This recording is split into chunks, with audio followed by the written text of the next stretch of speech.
Hello, everybody. Thanks for hanging out while we got everything set up here and let some more folks join us. I'm very excited for today's conversation. My teammate Sander and myself are joined with by our collaborators from Oddfellows. We'll get to introductions for each of them in a few minutes, but really briefly, just kind of around the room. We have Matt, Chris, Joyce, Amy, and Colin joining us today. So it should be a really fun conversation about the art, the lore, the creative process, the collaboration behind building Tableland rigs, and hopefully much more, actually. If you happen to be a rig owner, you can also jump into our Discord, where we'll be moderating the Q&A portion of this. We definitely want to get your questions and get you up here to ask them if you like. And we'll have a bunch of time for that if there are interested folks. So jump over into our Discord. If you own a rig, you have to make sure you verify that rig. You'll find the private channel where Brian will be working with you all to get questions lined up. So yeah, really happy to have you all here. I know that so many people have been like just so excited about the rigs artwork and the lore itself, and what we sort of pulled off there. And so many people have been asking us questions about the artists and the details and how it came about. And I think today we can do just a small bit of justice to answering that. I don't think we have enough time to get it all, and so probably calls for some follow-up. Actually, I thought originally that this talk we could kind of cover a huge gamut of pieces, but I'm now thinking we'll have to do a follow-up call maybe with Sander and Aaron from my team to talk about the technical aspects of launching that NFT and really allow some cool insights and information to come out there. But yeah, I think maybe let's start with Oddfellows. I think it'd be really cool just to maybe talk about, and maybe Chris or Colin, one of you wants to take this. Who are you? And kind of prior to Web3 and working on this, what have you been working on? Like, what's the origin of Oddfellows, and what do you do? Yeah, well, thanks for having us. We're stoked to be here. I can start and then Colin fill in with any better things to say. Well, so we're Oddfellows. We're like a creative studio. We've been around 10 years old this year, and we've sort of made a name for ourselves in the commercial animation and design space. So working with clients like Adobe, Apple, Google, and others, Nike here in Portland. But yeah, mostly our work, we sort of live in that commercial animation and design space, doing things from, design systems to, fully animated content. So that's kind of like our sweet spot. And we were super stoked to kind of like when you guys reached out to work on something like this, because we've been, I don't know, paying attention to the Web3 space, doing kind of our own thing a little bit. And yeah, it was like a nice moment to get together. Yeah, cool. Actually, that gets to I think the second question to sort of give some context. And I wanted to get all this context sort of out before we do a sort of round of introductions, but just so people listening know where this came from. And so I thought the next kind of neat thing to do would be just to talk about the origin of the collaboration. I actually remember early on, Sander and I were talking about rigs, and they weren't called rigs yet, but the idea of launching an NFT. And he showed me your demo from the Lunar Metropolis project, which people could go watch on your website. I remember he was like, "Check this out. What do you think? Don't you think that these guys could do something pretty amazing?" And I remember just being like, "Yeah, they're going to get it. Like, that's going to be really cool." So maybe Sander and Colin, I think, probably have the most insights into what came before that and how the relationship started. Because it's not like, it isn't just, out of the blue. I mean, there's some origin here and how you were all thinking about Web3, and then how the conversation started that kicked this all off. Cool.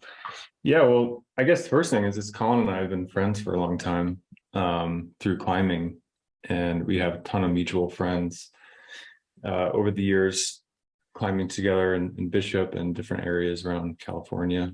And when I used to live in the Bay, I don't even know when the first time we met, Colin, but it might have been at like Planet Granite SF or something. And we actually, I don't know if you remember this, Andrew, we met with Jen and Colin's wife, Jen and Colin in the mission a long time ago. We were working on something totally different. This was like textile V0 or something. I don't even remember what our current focus was at that point. But yeah, I just remember feeling like this could be an amazing collaboration, but maybe it wasn't time to like pull the trigger and kind of use that collaboration on that, you know. So I'm really glad that well, I guess we could have done multiple collaborations. Yeah, I just remember always feeling kind of intimidated by just all the talent that over there, and wanting to like do it if we were going to be able to convince them to work with us to be able to do it justice. We weren't ready for them yet. Yeah, that's awesome. Yeah. I do remember that meeting, Sander, at Four Barrel. That was probably like, man, might have been like 7 or 8 years ago at Four Barrel. Yes. And yeah, for some reason that collaboration didn't pan out, but I think there's been like a mutual admiration for both of our companies. That was finally nice to get a chance to collaborate with you guys on Tableland. Yeah. 100%. That's actually really cool little nugget there about Bishop and that area too, because so much of our aesthetic thinking behind Tableland is inspired by those landscapes and everything. So maybe kind of even helped with the collaboration moving faster, having people already knowing kind of where our hearts were and things like that. So that's really cool. Yeah. How did the conversation? Oh yeah, go ahead. Yeah, there's an area in around Bishop called the Tablelands, and it's sort of this general area that's not kind of the main bouldering area. It's sort of out in the flats, the east side of northeast of Bishop. These canyons that have these really deep, you wouldn't even notice that they're there walking across the desert, or sort of like the kind of mountainous desert, until you come across these big cuts. It's littered with thousands of boulders. And I remember when Andrew, when you first said the name Tableland, I was just like, yes, that is exactly, because I had all that association with that visual association. Yeah, it just makes so much sense. So how did the conversation go? What was, I guess on the Oddfellows side, were you already thinking, yeah, more Web3 projects sound interesting, and then we had it, or like was there? How did that go? I think we've been excited about Web3 for a while. I think you know, as storytellers, we're always excited by new technologies, just because it unlocks, you know, new and novel ways to tell a story, and I think we're excited by that. I think one aspect of, you know, getting into Web3 is it's pretty technical, and so I think that's always been a little intimidating to us. And so, you know, we've been working with other Web3 companies. We have ambitions to tell our own kind of stories, you know, using Web3. But then I think the idea of, you know, being able to work on a project alongside you guys, it was actually really like just a big kind of learning opportunity for us. You know, we could bring our strengths to the project, but also leverage your strengths and, you know, learn something about how to kind of operate in the space and what's possible beyond what we kind of already knew, which was great. Yeah, it's been really fun because of all that. So great. I think that sets the scene really nicely. I thought maybe next we can do an around the room, including Oddfellows and Sander, and maybe I thought maybe we could just have everybody answer 4 quick things before we dig more into unpacking rigs and the work there. But let's go around and say who you are, what you worked on in the project. If you want, name an external project. It could be Web3 or just creative generally, or an artist that you're in love with right now. Somebody that people listening should go find their Twitter or Google it or whatever. And then lastly, which fleet you are. So maybe we start. I'll just go around the grid that I know. So I'll start with Matt and then move around.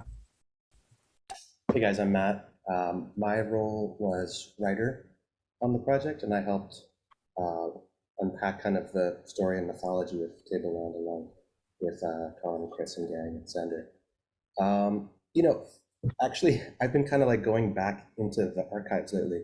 I've been kind of obsessed with this documentary on Disney Plus about ILM and kind of going deep into. If you haven't checked out that documentary, it's great, but it's like such a cool um, kind of fusion of like new interesting technologies from that era, what 70s and 80s and 90s, and then storytelling. You know, it's like George Lucas's like kind of amazing vision for what Star Wars could be. And I just saw so many parallels in this where it's like really highly complicated stuff. Like I can't pretend I really understand everything that you guys are up to behind the scenes. I'm also not an animator, so I don't really understand everything that like Joyce and Amy and Colin and Christy, but what I tried to bring to the equation there was story and writing and helping like imagine the mythology. And then I'm a longtime motorcycle rider and tinker of vintage bikes, so I'm definitely a bench rider. Is that all 4 questions? That's it. Yeah. So yeah. Next up, Joyce. And just a reminder who you are, what you worked on the project, an external project, and your fleet. Yeah. Hi, my name is Joyce. I'm a designer at Oddfellows. I worked on the art for Tablelands and I guess a project. It's a Web3 project that I'm working on in my spare time. Pretty excited. Called Popheads. And yeah, I'm probably like a tracer or a hopper because I've always loved sci-fi, like Star Wars, things like that. But yeah, that's my 4. Awesome. Colin? Hey, what's up? I'm Colin, one of the founders and a director at Oddfellows. On the Tablelands project, I co-directed it with my partner, Chris.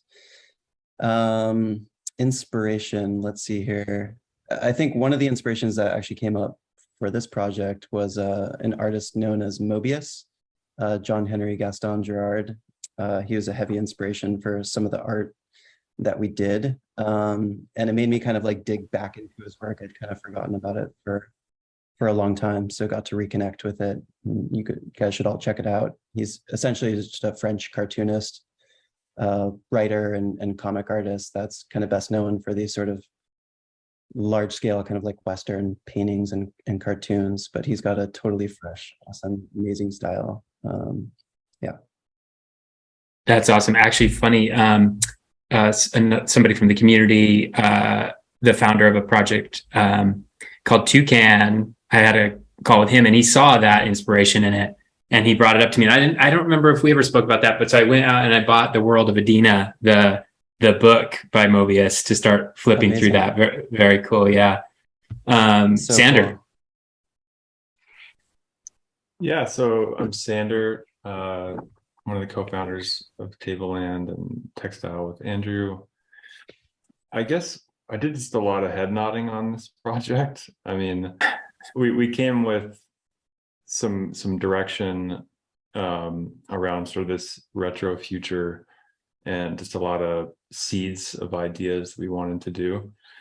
And I guess my main role is just kind of managing the whole thing from the Tableland side and trying to tie in the narrative of Tableland, the technology side of it, and sort of everything we're trying to do, and making sure that aligns with the art and the writing that Matt did, and then just leading the technical pieces on the Tableland side, the smart contracts, and working with Aaron on our team to come up with a solution for all the randomization and generation of the traits and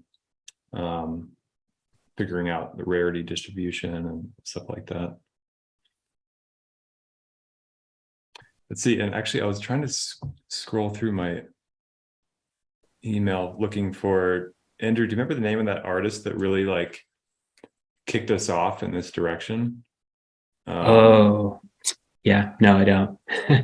I'll have to find it, post it. Christoph Nowak, I think.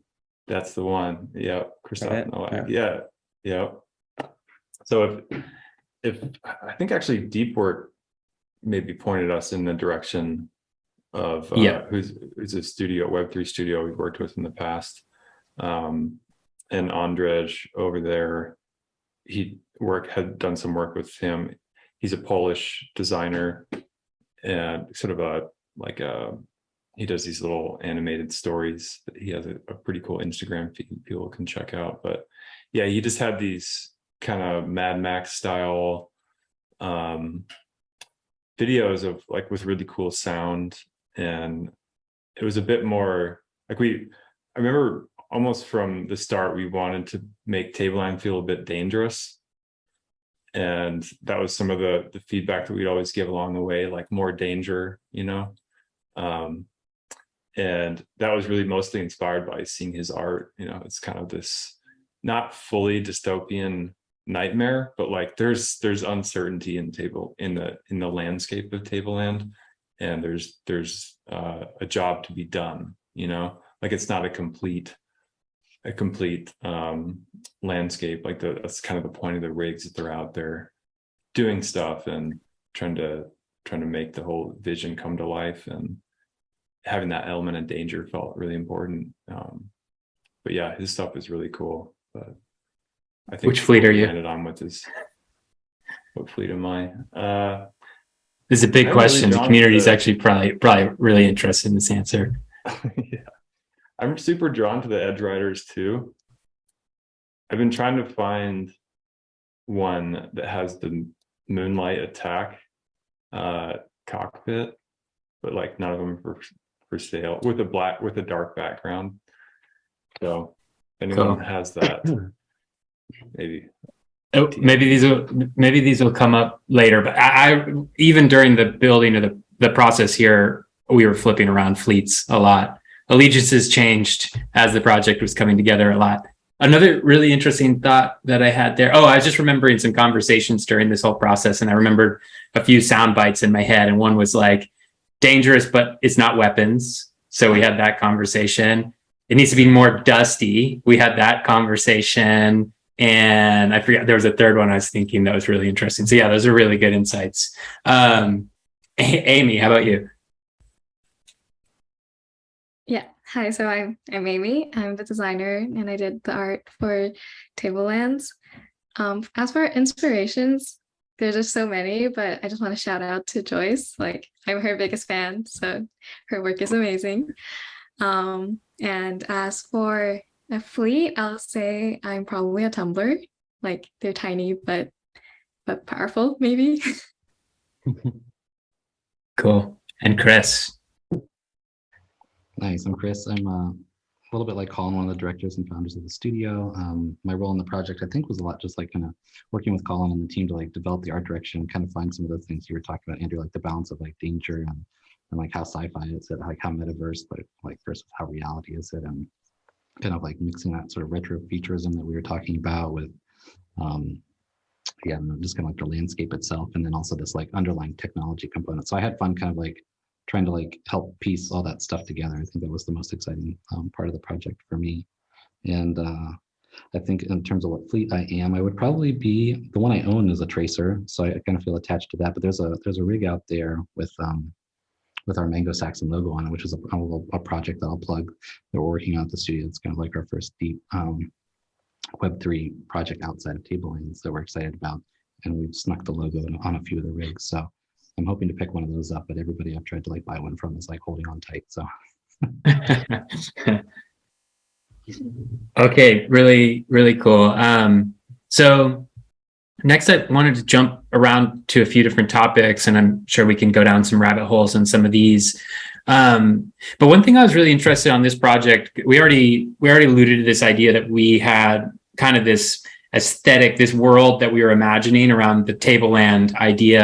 And then I was thinking through the process of how the art and the lore came together. And I wanted to just talk about this like art before lore, lore before art, like aspect of building this, where we had sort of this hybrid, and we had these like brand vibes and these like retro future hot sands of Tableland or like something like that in our mind.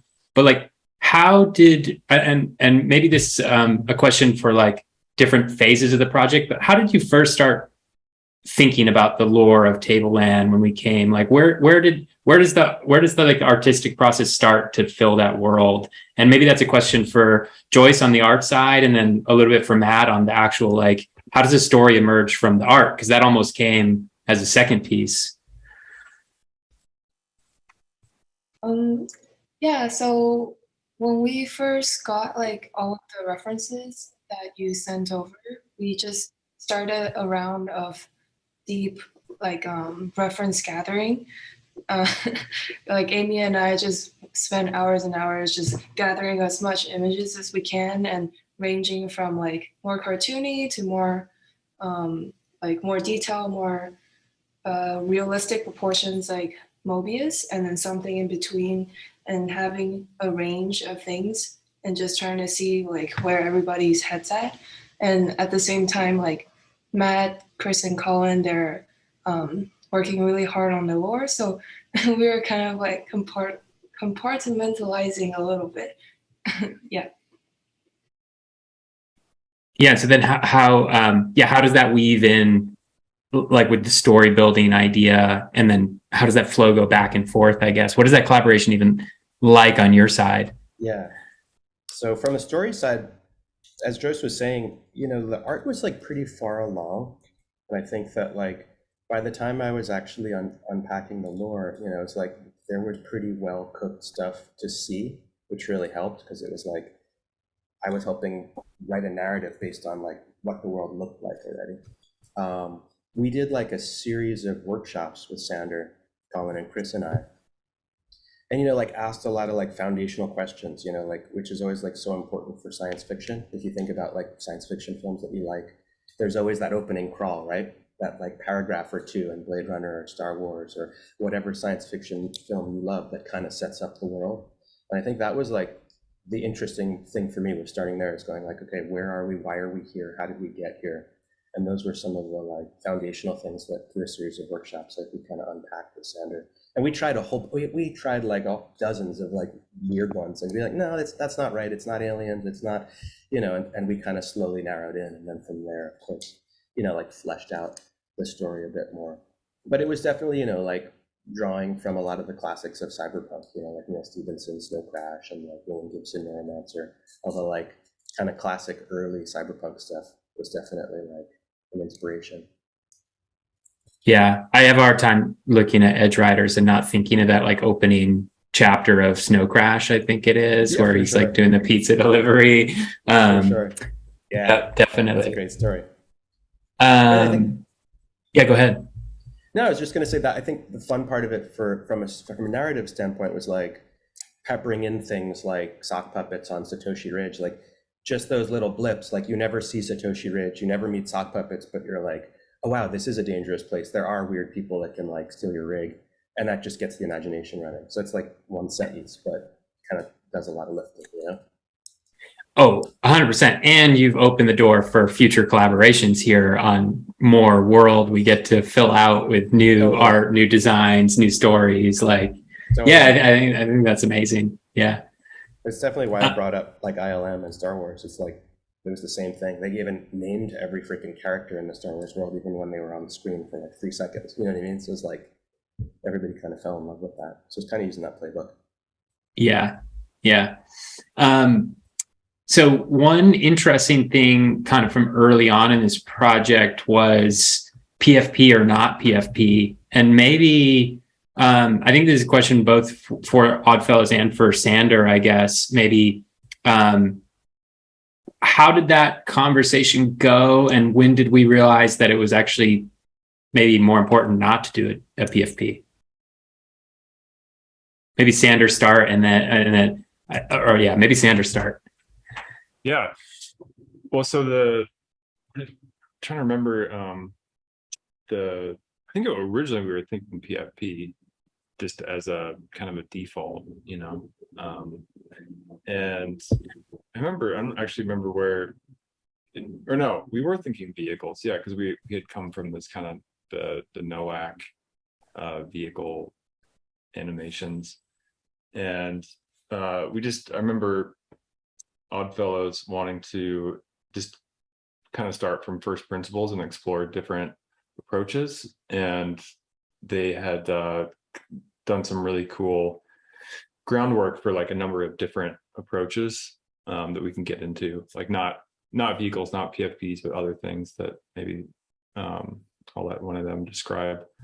But yeah, the idea of the vehicle itself felt really apt for Tableland's vision. Just this thing that it's kind of like your transportation device, you know, that gets you around doing work, and kind of what I was saying earlier about needing to move around and like do stuff. And also just there aren't really that many vehicle related NFTs out there. So it felt like some nice blue sky there. Yeah. And I guess on the art side, how were you all thinking about it? And what were some of those different options you imagined when you started thinking not PFP, or even when you were thinking PFP maybe was an option? Because I know you did a lot of exploration there too. Yeah, I think there are three main avenues we initially pursued. I think one of them was people, obviously. The other one was monuments, you know, actually like pieces of tablelands that could be, you know, collectibles. And then there was vehicles as well.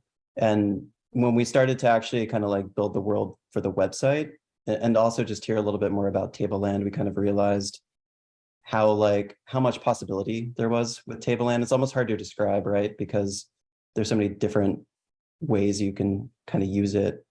And it felt like a totally vast landscape to us, which is why I think, you know, we started to lean a little bit more towards vehicles. It felt like a great vehicle, for lack of a better word, to kind of like, you know, navigate through this huge, crazy environment.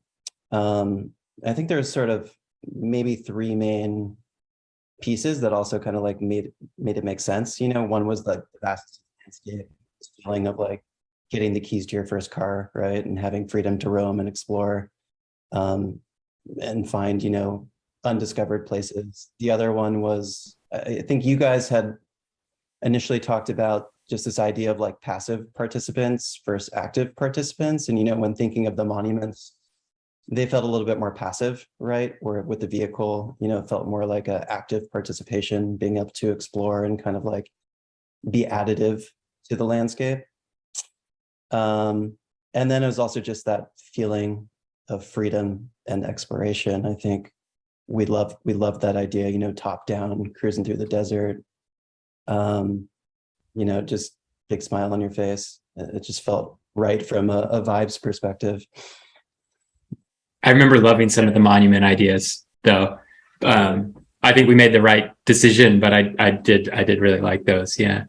Yeah, I mean, I remember my initial thought was, well, can we just do all of them? Both? Yeah, I remember that actually. Yeah. Just, you know, things that you capture with your vehicle or something. Mm-hmm. Yeah. Yeah. Anything's possible. Yeah. Still. So then so we now have these vehicles that will be this you like have utility for exploring the world. Where did the different fleets come from? Whose idea kicked that off, that would be where variety would arise? And how do we get to fleets? How do we get the specific fleet concepts? Anybody remember?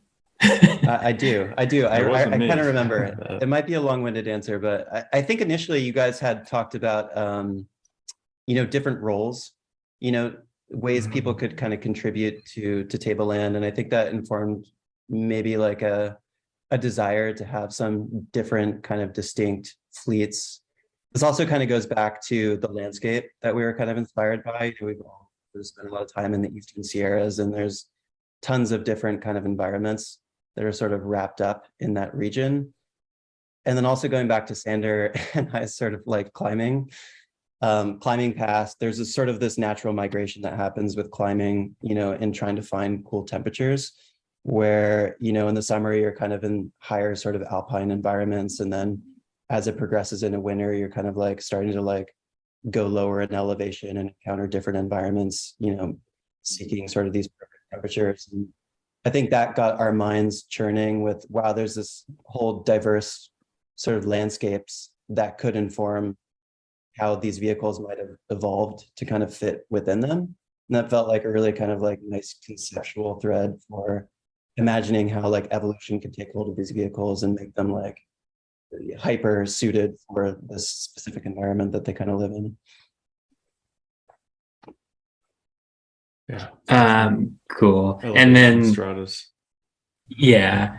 And then I know this has come up a little bit with Matt's answer on some of the inspiration there, and a little bit that Colin said about early inspiration. But people on our Discord and on Twitter have asked so much actually they themselves have pointed out different, worlds that these remind them of. I've heard, Akira, Blade Runner, Mad Max, World of Adina. And so I'm curious if there are others. Like, were there other really strong inspirations when we got this late in the process where we knew, rigs, we knew fleets, we knew they were filling this world Tableland. Any other really cool inspirations that people should know about that they might start seeing, ideas popping up?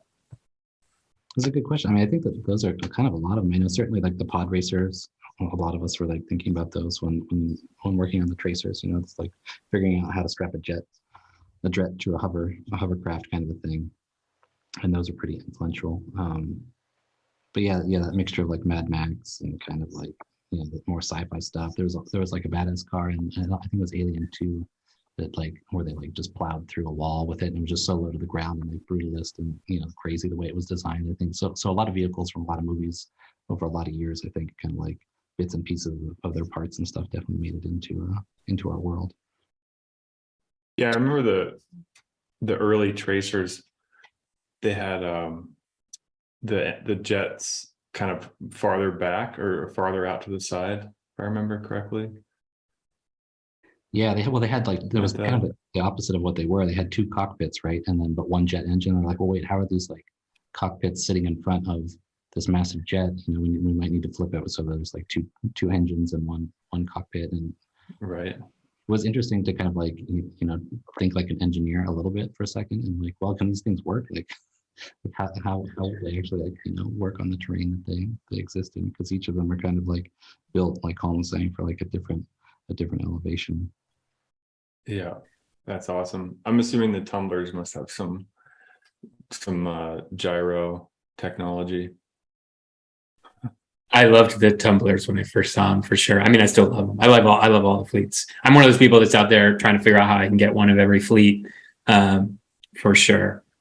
All right, so people out there have been asking a few questions. I'm going to jump around because some of this I was going to get to at the end anyway, just around future projects. But I thought maybe the one asked by Prism is a pretty interesting one. I'd be really curious the answer too. Are there any challenges working with each other between Oddfellows and Tableland? And what did we learn from, or what did anybody learn from the collaboration?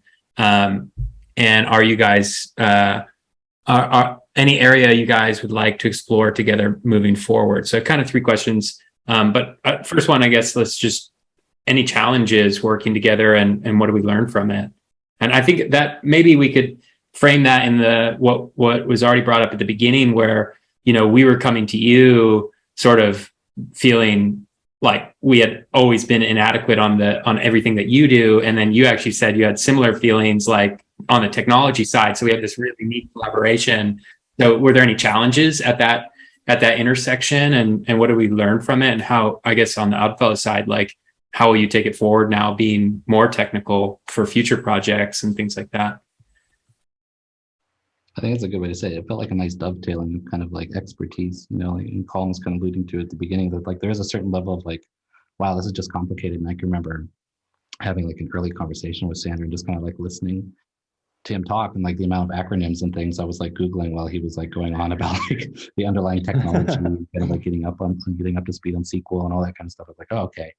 This is there's a lot to unpack here, and we'd like to spend a lot of time like really trying to like get in our partners' heads to understand like okay, if we're going to build a world around this stuff, we have to understand it on some level so that it's not just like pretty art, but it does make sense to like the techiest of tech people, so that when they see like little Easter eggs and things, it just makes the world more rich, you know. So I think that was like a little bit of a challenge for me, is just trying to like remember all the little like technicalities of everything, like and then of course it's an evolving platform, so there's always new things to learn. Any others from the Oddfellows side, real quick? I would say the generative aspect of it was definitely interesting and challenging to kind of work around. You know, it was cool seeing Joyce and Amy are amazing, talented artists, but they're also great thinkers. And it was fun to see them kind of like open up Google Sheets and start to like list out like rarity tables and traits and try to figure out percentages. And then Yuki, our art director, who's not on this call, who's a great systematic thinker. It was great seeing him just create like sort of an underlying lattice, you know, that would allow for parts to be composable and kind of fit together like Legos. Just figuring out that technical side of things was pretty interesting. Yeah, just to build off of that, I think rarity table was the hardest part for me to wrap my brain around. I was tasked with naming all the parts, and I lost a day just trying to unpack, like, how does this table work? And I mean, that was like, I think I pulled my hair a little bit out on that one, but eventually you guys got me over the hump. But that was one of the challenging parts, was understanding the matrix of how they all fit together. And I still don't really understand how you guys got everything to line up so perfectly, just art-wise. It's really cool that each piece lays on perfectly. Just gonna add that initial figuring out the grid, like Colin said, was probably the most challenging for me. Like Amy and I, we both had like a kind of an idea of how it should be, but then we just could not figure out that structure that's like rigid enough, but also flexible enough to create like a lot of different variations. And yeah, Yuki stepped in, and in a week he was just like, boop, here's like 8 perfect grids, and here you go. So that was pretty mind blowing. I forgot what I was gonna say, but I remember there was like one part, Sander made like a whole generator for us, and he was really excited and recorded a demo and everything. But like we watched the demo, even though it was like so detailed and like very simple step by step, but for some reason we just don't have like the technical brain to understand it. So yeah, those are some fun challenges. Cool. I was just trying to write down. I'm remembering all these challenges because my brain is like sort of blocked a lot of it out at this point. I think, yeah, I guess the biggest thing is just the timing of everything, because we're developing the underlying technology at the same time that would enable the metadata to be stored on SQL tables. So just kind of trying to lead the timing side on the Tableland engineering side, as well as figuring out the timing and trying to set expectations for everyone on the different sides of it was super challenging, and it resulted in just like having to push things on our side back quite a bit, and just pushing our team to deliver on features that would enable rigs with the timeline that we wanted to actually do the mint and everything. Just there's so much going on the Tableland side that is not specific to rigs, but just kind of like tweaking our timeline to make sure that we can deliver on rigs was a lot of challenges there. I guess, see the other thing, yeah, just like the figuring out how the tables would work, and this is something that Aaron and I spent a lot of time on, taking all the parts and all the names and everything and all the layers and these layer ordering guides that Oddfellows put together, and figuring out how to, given a particular random number for each trait, like how do you decide what the trait should be, and then building up like the correct ordering, because there's some tricky things with rigs where you have multiple, like, so you have some traits that have multiple layers that are not on the same order, or they're like, maybe a trait has a front and a back component, but the ordering, so maybe that the back component is like layer number 0 or 1, and the front is layer 4 or something. So driving all that with SQL is trickier than it sounds. And Aaron and I spent a lot of time on the generator, even after the original one that we built was based on Google Sheets, just so that we could quickly iterate on things. And then I didn't touch it for months, and Aaron picked it up and made it work with Tableland. So Tableland and IPFS. And so like originally the layers were on Google Drive, and then we were using Sheets to kind of determine rarities and stuff. And then this tool would read the sheets and it would spit out, you know, a bunch of like test rigs with the layers from Google Drive. But so what Aaron did is he came in and made it all work with local SQLite databases and IPFS. And then now you have the option to like publish it to Tableland and to some pinning service, the layers. It's super cool. We'll have to open source that soon. Yeah, I was thinking the grid system, I mean, I think maybe it's not easy to recognize if you put, you know, the rigs next to any most PFP projects where they have, you know, a set number of layers that are just stacked on top of each other. Whereas like rigs are isometric, a lot of the layers are related, but in different piece slices. And then we have these generators that are built on Tableland. There's just so much to unpack there. We're going to have to write a case study about it or something for other people to follow kind of the full, how do you go from the design tools through art generation, through layering this stuff, publishing and minting an NFT. It's super cool. And it was really cool to watch. I want to get to a few more community questions here. Let's see. So Prism also asked and was more interested to know about, Neanderthal asked about critters, Joyce, and how they tie into the stickers, if you have anything you can share there. Critters are like a personal like thing that I do. They're like these cute little cat things. And I did hide a couple of them.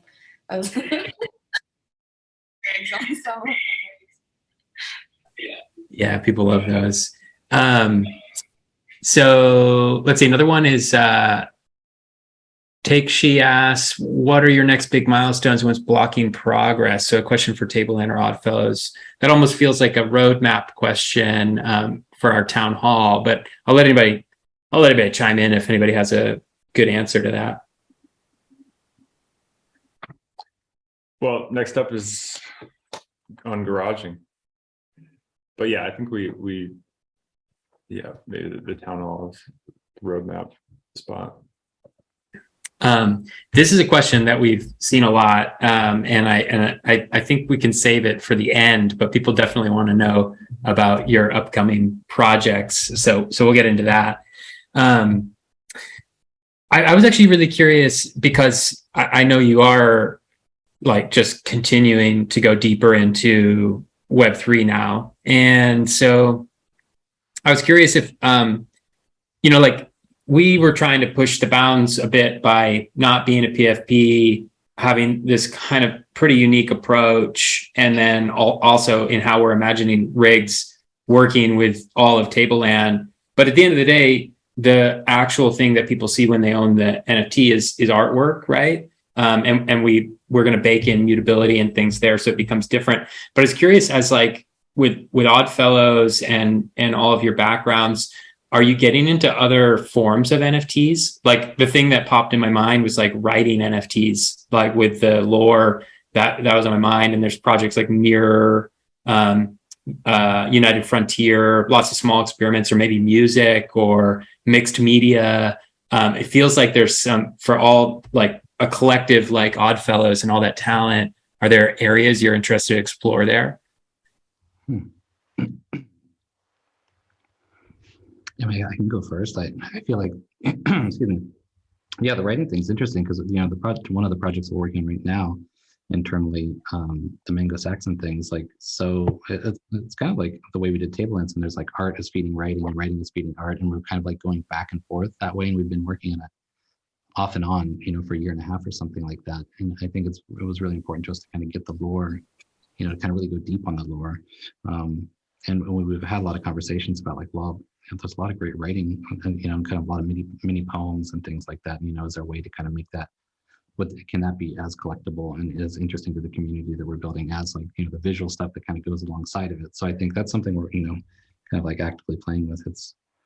And then music, yeah, like once we get into animation and kind of like more of like an actual piece of content, that'll be really exciting to see, like, is there a theme song to this that there's a way to make it community collaborative, or just like you can own a piece of it. There's so many things to think about. So I think, yeah, like our heads are spinning over here with all the cool things that are kind of bubbling up around us.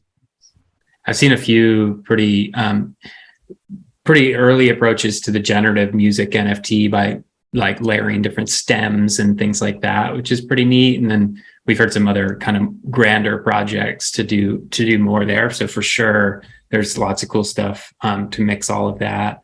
All right, why don't we take that opportunity to ask you a bit about Mango Saxon, because in our Discord, for example, I think I've heard it 5 times, like win waitlist. Like people are really excited. I think one thing, I mentioned this to you all, I think one thing that's been really interesting is from this collaboration and people discovering you through the route of Rigs, there's now people that just want to be Oddfellows collectors. Like they want to keep on top of the things you do. So maybe could you share more about that project, or if you've got another one you'd rather share? But I'd love to hear about that one. The actual question from Neanderthal will cream flow for Rigs?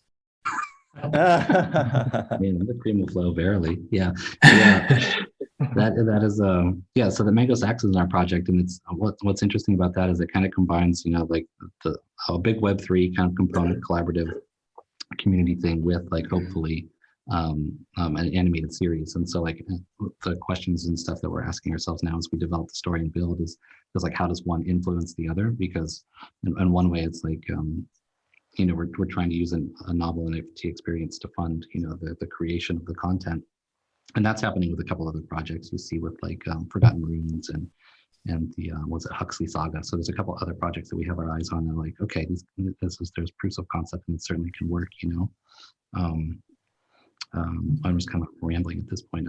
But the project itself is sort of like this. If I were to sum it up in like a one-liner, it's like an adult animated comedy about a family of cat-human hybrids who kind of believe they're gods, but are in fact mistakes. And so they kind of like, I don't know, it's this sort of a story about siblings and identity and the high cost of uncovering like deeply buried family secrets. So yeah, it's a nice story meets art thing. And Joyce and Amy and Yuki and others are sort of like the principal artists on the project. So it's a weird project. So it's been cool to see them kind of like really get into the world and kind of like help shape what it is and what it will be. Any other Oddfellows adds to that? I have a follow-up question for the community, because they're definitely going to ask me if we leave the call and not. Do you have a timeline for that? Like, what can you share about when people get into your world? Yeah, right now we're kind of like in the tease phase, where we've like been sharing essentially all the visual development and written development that we've been doing over the past year. We're starting to like finally like tease that out, and I think right now, I think people are kind of like part of a game that they probably don't know about, that there's a lot of lore and little like hidden things that we're hoping people are paying attention to, because when it comes time for when whitelisting sort of questions and all that kind of stuff, and when will the cream flow, well, like kind of the answers are being fed to you one way or another, you might just not know it. So certainly pay attention to the Twitter and see. I feel like it's probably a little ways out before we drop something, because we want to make it's a pretty rich experience. And I think Colin and I were talking to that the other day. We're going to definitely call on Tablelands, I think, because it is a complicated thing, and so we're going to need some of that mind power, I think, to support it. So looking forward to those conversations that hopefully we can have in the next couple weeks. Well, I know. Yeah, we're I'll here speak. for it. Yep, I was gonna say the same thing. I was like, okay, Sandra and I are at the same page. We're down for that. Well, amazing, and I won't force you to put it on record or anything like that. But our rigs owners definitely want some allow lists there when it happens. So that's awesome. Any last words, Sandra? I guess did I miss anything that you thought would be cool to leave it on, or Oddfellows folks, if you have other last plugs or where people should be following these projects, that'd be cool. But Sandra, if you got anything, off to you. Yeah, I guess one thing we didn't quite cover, I don't know if we have time for it, but just the concept of the parts matching and all that. I don't know if anyone from Oddfellows side has any insights on where that idea came from, because it wasn't a Tableland idea. If I remember correctly. Yeah, so about the system, right? The grid. It was mainly Yuki's idea, and me and Joyce sort of like started off with some like tests, but later on Yuki like made it like an actual, like it's sort of like Legos, like you guys said.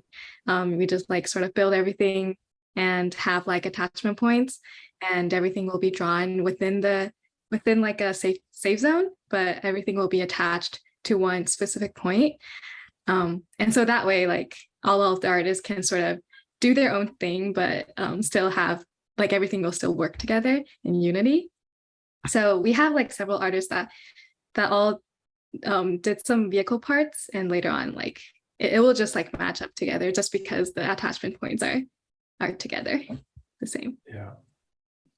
Yeah, that was So- kind of like a big experiment too, in a way, because I think we had multiple designers working on, the same kind of vehicle fleets. And so each of those designers had sort of like a unique perspective, trying to stay within the lanes of art direction, I suppose. And so it just made sense to kind of like design vehicles that felt cohesive. And then I think the experiment was like, can we remix these together and get like interesting combinations? And that was actually like a pretty cool proof of concept the first time we saw them sort of remixed, and they actually sort of lent themselves to more interesting, kind of art than the originals, I thought, Sander. Even though the originals are really cool in their own right. Yeah, we've seen a lot of people out there trying to find just the perfect mix that has nothing to do with being original. Yeah, there's some amazing combos. One of our that's what I kind of sort of something. for. Yeah, there's kind of something for everyone, right? There's those people who are like, zealots to like the original parts and will like that, and then there's people who are just aesthetically like, drawn towards what looks the best, and sometimes those aren't the originals. Sometimes those are just a pretty combination of parts that just kind of harmonizes together. Yeah, I mean, I love the originals too. They're all super expensive now, so I can't be. Yeah, I feel like the foils are actually what are going to kill my fleet collecting. Those have all been snatched up now too. So there's one more community question that came in here, and they're asking how it is for an art studio to come into NFTs, and are there any worries that come along with that? And I actually have a couple follow-ups if you don't get to it around that. But yeah, any thoughts to that? Does it feel just like pretty natural, normal, or are there changes to the way you think about the work or the outputs? Well, just the generative aspect of the project felt pretty natural to us, just because we're usually dealing with, tight timelines. I think we oftentimes, while creativity is kind of like free flowing, we have to kind of put some guardrails on it and think systematically, in order to kind of like rein a project in and deliver it on time. So developing a system for the art felt very natural to us. There, like the composability aspect was sort of a new kind of thing to think about that we hadn't really experienced before. That sort of remixing of parts. So that was an interesting challenge. What else, Chris? What am I missing?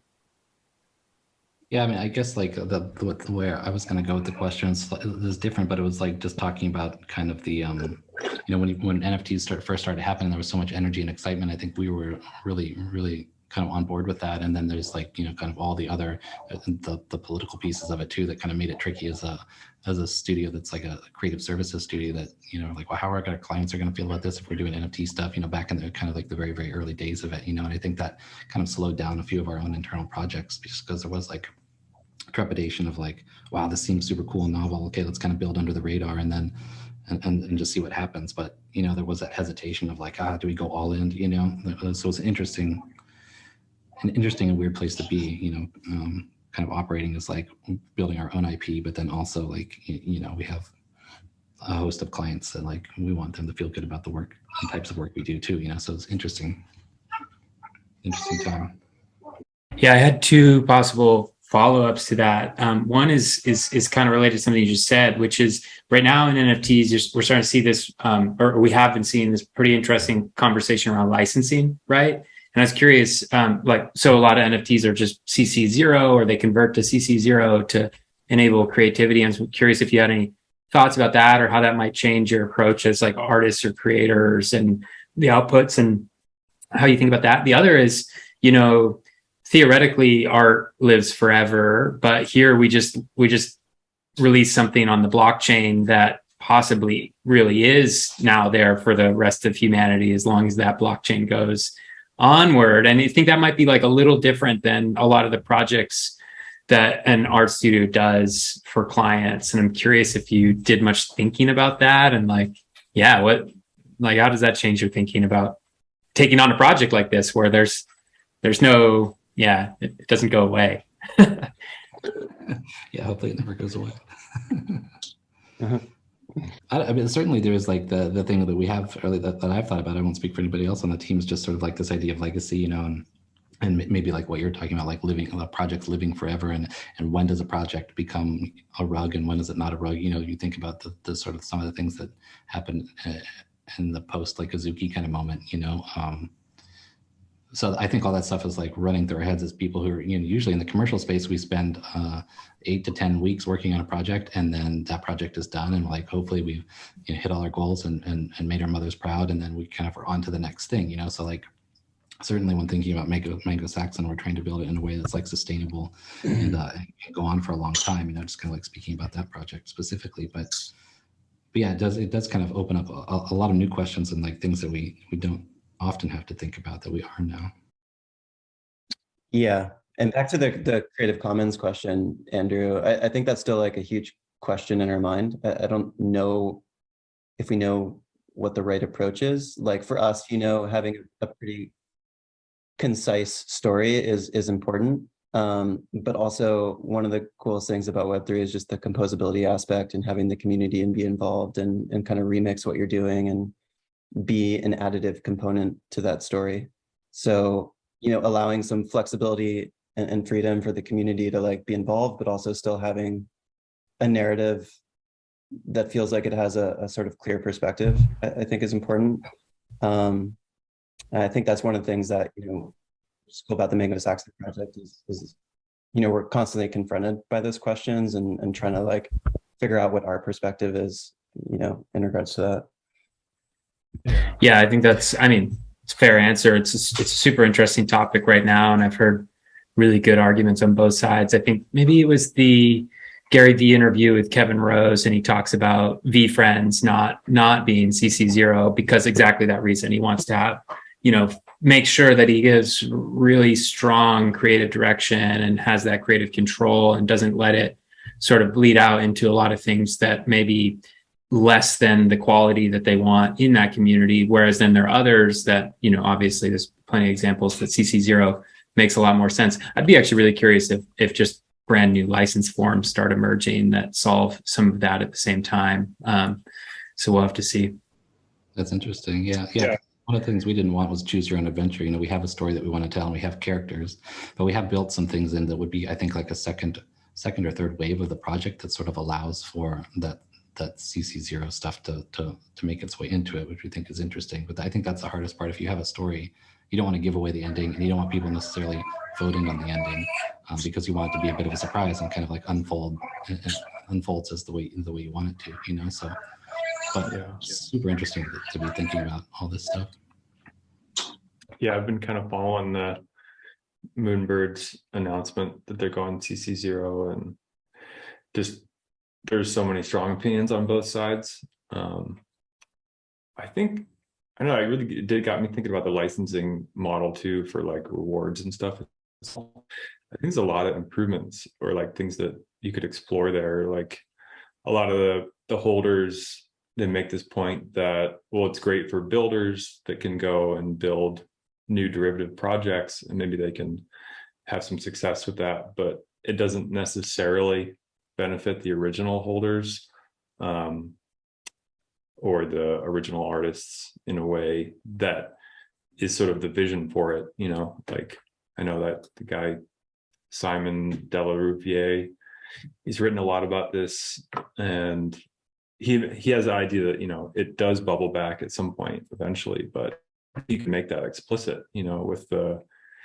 ERC, is it like 2519 or something? It's the royalty model thing where it really could be, you know, just on a token basis, like if, and actually using something like Tableland to drive that in a really clever way, where if you have a derivative project that uses someone's token, then that holder gets some percentage based on some formulation of in the derivative project, and then so you can do this like chain, this explicit chain back, because I think that is one of the biggest concerns that people have, is like, you know, it doesn't necessarily benefit the original people in like the way that it's kind of purported to. Yeah. So sorry if you can hear my son in the background too. He's starting to get hungry, it sounds. But yeah, so we had a question about that, and I think it kind of alludes to the same question I had. And I don't know if anybody's done any thinking about this more. It's just, yeah, if there's a world where we can see both exist, and I think Sander is getting to that answer that, yeah, I think we have to see some interesting hybrids emerge. But he says like a section being CC0 while holding IP of other aspects. Yeah, we'll have to see how that plays out. There's probably some people far smarter than us on the legal side. We don't have a legal rep here to figure that out. Yeah. Well, the commercialization is where it becomes, or when it moves from copyright to trademark, I think that's where it becomes tricky. Just this is me trying to remember a lawyer talking about this. So actually kind of related to, well, actually in some ways related to licensing, but then also related to the comment about these projects kind of living forever in a way. What's also really interesting is like with Mango Saxon, you're obviously thinking about how that will live on and sustainability. I also think I almost feel like we trapped you into a collaboration because we now have launched this NFT together that will live forever, and we're both kind of written into that. Did you consider that before, or did we really trick you into it? I know it's a good problem to have, though. We want these things to move high, and like, we have all kinds of ideas, so let them totally. What do you say, Colin?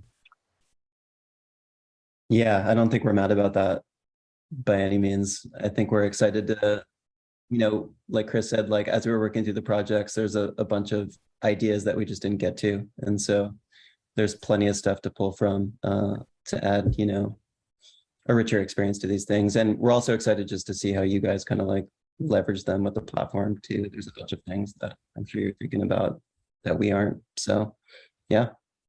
Yeah, actually, one of the community members wanted to know something specific about that. They said they wanted to know more about the lore of the human characters and if there will be more PFPs in the future. But maybe on the lore side of that, Matt, I don't know if you can spill any more details. I don't know how much of that I'm allowed to give away. I mean, we're definitely talking about some characters for the future, but you know, like there are basically some nods to the characters in the written story, but as far as where those characters will go hasn't really been fully defined yet. Yeah, future chapters for sure, though. Future chapters. I mean, for me, what's really exciting is when Sander, you know, started talking about this idea of like being able to pilot rigs, my mind went like to a zillion different places. And I think that component of like unique functionality within what the rigs can do is like mind blowing. And that gets really exciting, is thinking about like, well, who are those characters? Where do they go? I think we've only scratched the surface there. Oh, big time. Even the parts on the rigs all have different utility, and we barely had any conversations about that. And that was like a big part of the design process, was saying like, oh, well, they need a blaster to get through the sand, or they need like, Right. there's so many layers to unpack there. What does that mean in the digital world? I mean, it's a generative story. So it's like there's the generative art component, and there's also kind of that generative story component. We haven't, I would be lying if I said we wrote the whole story. We haven't written the whole story yet, and that's by design. So who knows where it goes next? Who knows where it goes next? So maybe that is the right place to let everybody get to their lunches and next appointments here. But I think that was an awesome conversation, and hopefully we covered everything the community had on the tip of their tongues. I'm sure there's going to be a ton of follow-up questions now as we get the recording out, and we'll just loop you into all that, because it's such a big world to unpack, and it's on both directions. It's like the future of the things that we're planning to do. It's what we did do, and how we unpack and share all the richness that's in it. And it's the collaboration itself, and like how this deep design and creative work came together with pretty deep technical work to result in rigs. And there's just way more than we could do in an hour plus. So anyway, this has been really awesome. And thank you all for joining us. Yeah, I'll just say it's one of the more rewarding things I've worked on. And just want to thank you all for that experience. It was a blast. Thank you. Yeah, us too. Thanks for including us, guys. It's an absolute pleasure, and we're excited to continue on with you, hopefully, and keep building this stuff out. Definitely. Great. Thanks, everybody. Have a great day.